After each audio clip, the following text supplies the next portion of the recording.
Muungano wa Tanzania. Ndugu wananchi, kama mnavyojua, hapa Tanga tutakuwa na ugeni mkubwa wa kihistoria ambapo Mheshimiwa Rais wetu Mama Samia Suluhu Hassan tunatarajia atatembelea mkoa wetu kuanzia tarehe 23 hadi tarehe 1 mwezi wa 3.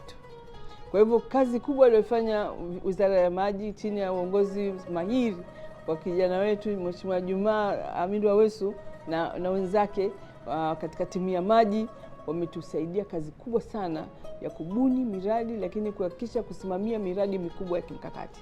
Nianze na mradi wa miji 28. Nadhani wananchi wanajua mradi wa miji 28 ambapo Tanzania tumeweza kupata fedha takribani jumla ya shilingi bilioni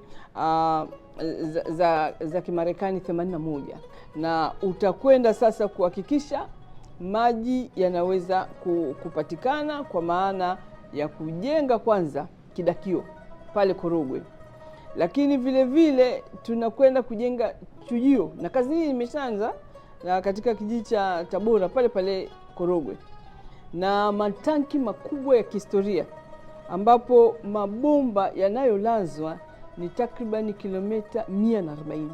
Utaona urefu wa mabomba ambayo yanalazwa, lakini vile vile kazi imeshafanyika kwa 60%, na hivyo basi Mheshimiwa Rais atakapokuja ataweza kuzindua mradi huu wa miji 28 kwa katika eneo lenye tanki kubwa, manake matanki makubwa yanajengwa 8, na hivyo basi atazindua katika tanki moja ambalo liko pale Handeni.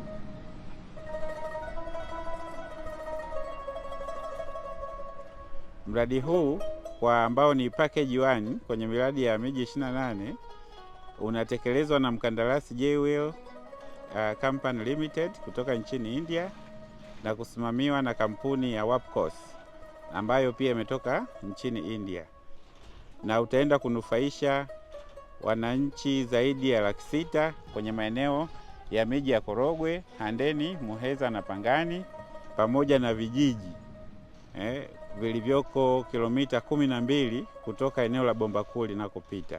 Mradi kwa sasa unaendelea vizuri na mkandarasi yuko eneo la kazi akiendelea na utekelezaji wa mradi huu.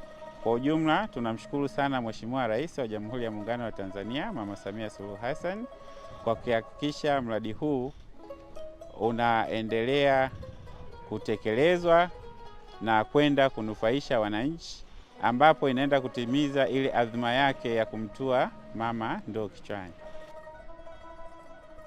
Tunamshukuru mama kwa kutuletea tenki la maji, kwa sababu tunateseka, maji tunayatoa mbali.